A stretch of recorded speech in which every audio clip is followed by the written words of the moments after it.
bien. Donc moi c'est Émilie de la chaîne Émilie et du coup je voulais vous parler maintenant sur cette chaîne de ce que je pratique maintenant depuis 4 ans qui est l'hypnose ericksonienne. Pourquoi? Parce que je trouve que c'est un outil fabuleux et qui est souvent en fait mal connu, voire peut-être peu connu, même s'il prend de plus en plus d'ampleur parce qu'on reconnaît son efficacité.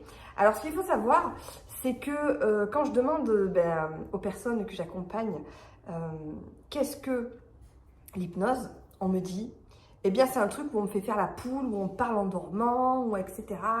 Donc il y a beaucoup cette vision spectacle, hypnose de spectacle, etc. qui reste dans les esprits et qui fait peur. Donc c'est pour ça que j'avais envie aujourd'hui de vous parler de ça, puisque l'hypnose c'est pas si terrible que ça en fait, ce qu'on peut en croire. Certes, même s'il y a ce côté un petit peu magique, et je vous expliquerai tout au long des vidéos que je ferai sur cette série-là, qu'il n'y a rien de magique en fait. C'est tout simplement une façon d'accéder à notre inconscient. Ce sont des méthodes en fait qui s'apprennent. Il n'y a pas de don à avoir pour être hypnologue, etc. Mais c'est vraiment comment dirais-je, un apprentissage, une façon de parler à notre inconscient. Voilà. Si je vous dis par exemple, ne pensez pas à un éléphant rose, à quoi pensez-vous? Bien sûr, un éléphant rose. Voilà, en fait, ce sont des méthodes en fait où on arrive à parler pour détourner l'inconscient, etc. Pourquoi? Parce que le cerveau n'aime pas la négation, donc du coup, il n'entend pas le ne pense pas. En fait, il entend pense un éléphant rose. Et donc, par ces méthodes-là, en fait, on arrive plus ou moins, du coup, à détourner le conscient pour accéder à l'inconscient. Alors, ce qu'il faut savoir que l'hypnose, c'est quoi? L'hypnose, bon, je ne vais pas vous raconter toute l'histoire de l'hypnose, ça n'a aucun intérêt. Vous tapez sur Internet, vous cherchez comment l'hypnose est venue. C'est une pratique, en fait, qui existe depuis très, très, très longtemps, même depuis les Égyptiens. Les Égyptiens l'utilisaient déjà. Et en fait, qu'est-ce qu'on cherche dans l'hypnose? On cherche à accéder à des états modifiés de conscience. Qu'est-ce qu'un état modifié de conscience? C'est un état qui n'est pas un état de conscience ordinaire. Je vous donne, vous savez, quand vous êtes au quotidien, vous êtes dans votre état normal, etc. Voilà, vous avez conscience que vous êtes en train d'écrire, vous avez conscience que vous êtes en train de réfléchir, vous avez conscience que vous êtes en train de parler. Voilà, vous êtes dans un état normal, c'est-à-dire éveillé, réceptif à ce qu'on vous dit, etc. À peu près vous-même. Voilà. Et puis, il y a des états où il y a des petites variations. Par exemple, quand des fois on est un petit peu fatigué, quand on a un petit peu de fièvre, quand on a faim, on ressent un petit peu d'anxiété, d'excitation.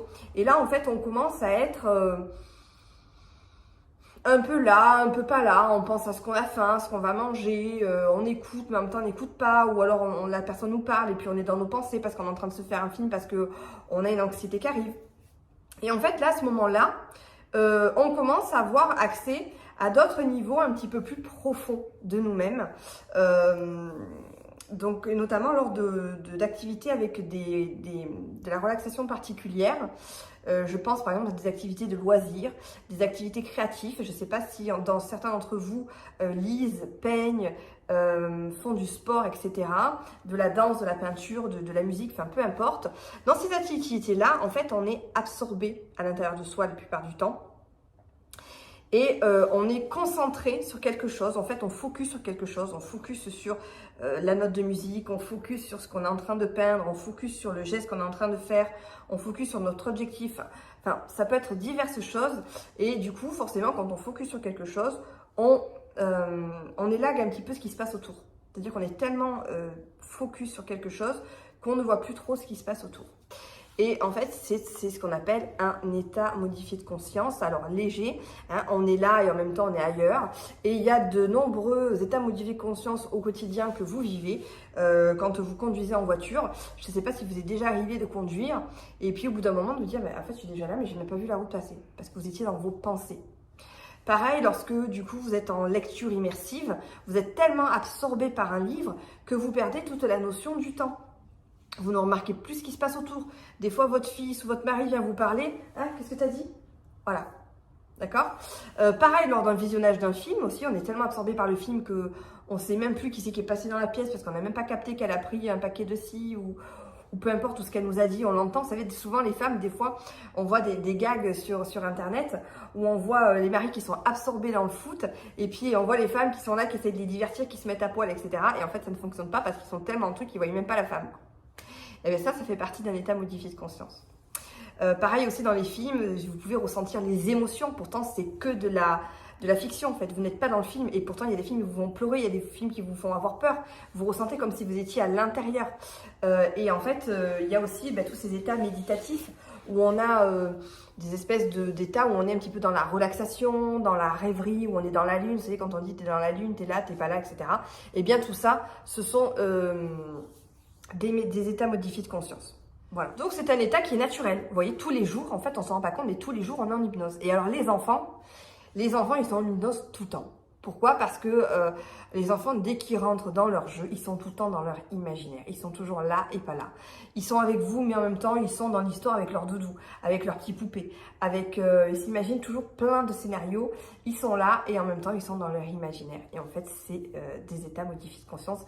Donc les enfants, c'est totalement différent l'hypnose qu'on pratique avec eux parce que comme ils ont déjà cet accès à leur état modifié de conscience, eh bien, on va passer plus par le jeu, plus par des activités d'art-thérapie, par des choses comme ça. Alors qu'un adulte, en fait, on va le mettre en état modifié de conscience. Alors, ce qu'il faut savoir, c'est que des fois, on a des états modifiés de conscience qui sont voulus, qui sont volontaires, comme quand on prend certains médicaments, certaines substances, des antidouleurs, des psychotropes, de la morphine, de l'alcool. Ça va vraiment vous donner un état modifié de conscience en fait. Ouais. Ça, ce sont des états modifiés de conscience qui sont recherchés au niveau médical. Des fois aussi par rapport aux addictions. Quand on prend certaines substances, on se dit « Ah ben j'accède à autre chose, etc. » Et puis, on s'oublie un petit peu soi-même. Voilà. Alors, ce qu'il faut savoir, c'est que ces états, en fait, c'est des états un petit peu de rêverie où on est là et en même temps on n'est pas là. Et on s'oublie un petit peu soi-même. C'est un petit peu quand on dort. Quand on dort, eh bien, on est là. On vit notre rêve. Et pourtant, on a oublié qu'on a un corps qui est là, qui est en train de dormir. Pareil, quand on rêve, quand on est un petit peu en état de somnolence, on est dans notre esprit, mais on est là, on n'est pas là. C'est un petit peu ça. Donc, ces états modifiés de conscience, ils sont propres à chacun. Tout le monde va le vivre de façon différente. Il y en a, ils vont vous dire, mais moi, j'ai tout entendu. Il y en a, ils vont vous dire, mais moi, c'est bizarre, j'ai ressenti de la lourdeur, moi, j'ai ressenti de la chaleur, moi, j'ai l'impression que tout tournait, moi, je sentais plus cette main, j'avais des fourmillements.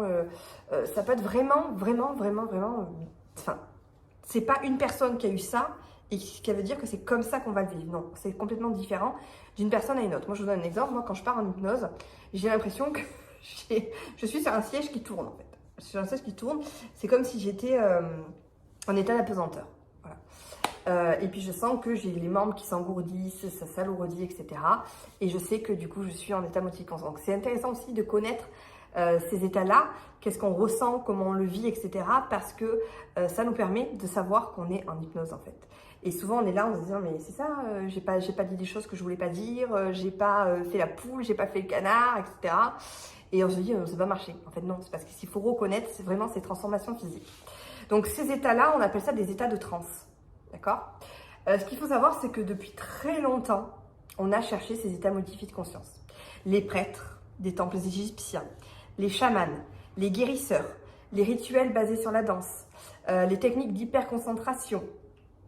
Et puis d'ailleurs, je ne sais pas si vous avez remarqué, mais des fois dans les festivals, il y en a, ils se mettent la tête dans les comment dirais-je, dans les baffes, là, dans les trucs, parce que ce rythme constant et régulier, ça met aussi des états de transe quand on a des rythmes constants et réguliers. C'est pour ça qu'à l'époque, ils utilisaient les métronomes. Voyez.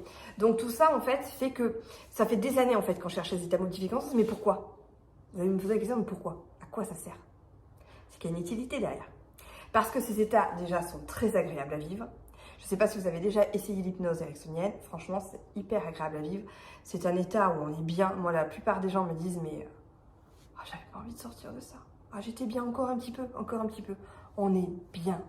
On est mais détendu, on est relaxé, c'est vraiment agréable, quoi. C'est quelque chose ouais, voilà, on se pose, c'est vraiment un temps pour soi.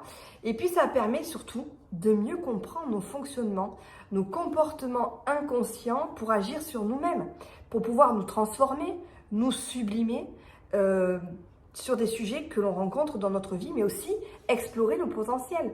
Parce que je ne sais pas si vous avez déjà entendu dire qu'on n'utilise qu'une certaine capacité de notre cerveau. Or, notre cerveau, c'est faire tout ça. Et c'est comme si on n'utilisait que ça. Eh bien, c'est pareil. En hypnose, on va vraiment aussi vous aider à explorer votre potentiel. L'hypnose, c'est pas que quand il y a des problématiques. L'hypnose, ça permet aussi de travailler sur la concentration. Les sportifs peuvent s'en servir aussi pour optimiser leur performance, pour répéter leurs mouvements. D'ailleurs, les pilotes de l'air, etc., qu'est-ce qu'ils font? En fait, ils font des mouvements répétitifs dans leur tête, etc. Et souvent, et des fois, ils ont accès aussi à l'hypnose puisque ça permet de recréer le schéma, etc. Voilà, donc je vous ai un petit peu expliqué comment fonctionne l'hypnose. Alors du coup, je reviens sur l'hypnose spectacle puisqu'on en parlait au début. L'hypnose spectacle, ce sont des techniques de mise en transe qui vont être plus rapides que ce qu'on fait en hypnose ericksonienne. On peut s'en servir parce que ça peut permettre de partir plus rapidement en hypnose. Les phénomènes hypnotiques où on a des catalepsies de bras, etc. Vous savez, vous avez le bras qui est là, qui reste en l'air, etc. Ça peut servir pour activer des changements de comportement parce qu'on se rend compte qu'il y a quelque chose d'inconscient qui se passe, etc. Donc on peut s'en servir. Après, ce qu'il faut savoir, c'est qu'en thérapie, vraiment, on met le client, alors j'aime pas dire le client, on va dire la personne, en fait, en thérapie, on met vraiment la personne au cœur de son fonctionnement. C'est-à-dire qu'on est vraiment avec une éthique, une bienveillance, et on va dans ce qu'elle souhaite. On ne fera pas faire ce qu'elle ne souhaite pas, et de toute façon, son inconscient ne lui permettra pas. Voilà. Votre inconscient, je vous en parlerai dans une autre vidéo, c'est vraiment une partie de vous qui va vous protéger. Si elle a mis en place certains comportements, c'est pour vous protéger parce que derrière, il y a un besoin. Si il vous fait agir comme ça, même si c'est pas... même si vous fait fumer, alors qu'on sait que fumer, c'est pas bon pour la santé, c'est qu'il y a une raison derrière, d'accord? Soit il a mis en place un comportement qui est automatique, soit c'est parce que derrière, il y a un besoin qui n'est pas comblé, mais en tout cas, il ne fait pas les choses pour rien. Donc vraiment, votre inconscient ne vous fera pas faire des choses qui va vous desservir, d'accord? Et puis, ce qu'il faut surtout comprendre en hypnose, c'est que le choix de votre thérapeute va être vraiment important. Et ça, c'est crucial. Je vous explique un truc. Quand vous voyez l'hypnose spectacle, d'accord? Ce qu'il faut savoir, c'est que déjà, dans l'hypnose spectacle, il y a des tests qui sont faits dans le public pour savoir qui a eu les mains qu'on collait, qui a eu les doigts qu'on collait, etc. Ensuite, ils font un pré-tri pour savoir qui va monter sur scène. Mais ça veut dire que ces personnes-là qui montent sur scène, déjà, elles sont d'accord de monter sur scène parce qu'elles ont voulu. Au fond d'elles, elles sont OK avec ça. Et elles donnent une confiance au thérapeute, d'accord? Elles donnent une confiance. Parce que déjà, peut-être il a de la notoriété. Ce qu'il faut savoir, c'est que Mesmer, comme il est connu, on sait qu'il est capable de faire certaines choses parce qu'on l'a vu sur d'autres personnes. Donc, on lui donne une notoriété, voilà, où on se dit, ben non, mais je sais qu'il est capable de le faire, je sais qu'il va le faire, donc ça va réussir sur moi, d'accord? Et pareil aussi, quand on voit ce qui est fait sur les autres, on se dit, waouh! Et donc, du coup, on y adhère plus facilement, d'accord? Donc, en thérapie, c'est différent parce qu'on est en individuel, mais c'est vraiment important qu'il y ait une relation de confiance qui se crée comme avec n'importe qui d'ailleurs. Quand vous êtes avec un ami, il faut une relation de confiance. Quand vous êtes avec votre mari, il faut une relation de confiance. Quand vous êtes avec un docteur, c'est une relation de confiance. Avec un thérapeute, c'est pareil. Si vous n'êtes pas dans une relation de confiance, vous n'allez pas arriver en fait à vraiment vous lâcher prise, etc., lui faire confiance pour vous permettre de changer. Donc ça, c'est important vraiment d'avoir une alliance qui se crée avec le thérapeute, de dire ok, je sais que je peux lui dire, je sais que je peux travailler avec lui tout en confiant, je sais qu'on va aller dans mon objectif, il va m'expliquer comment on travaille, ça va me rassurer, etc. Et ça, c'est vraiment la première étape essentielle. Vous allez me dire, il y a des personnes qui me disent, moi, ça n'a pas marché. Alors, il y a 2 raisons pour lesquelles ça ne peut pas marcher, même 3.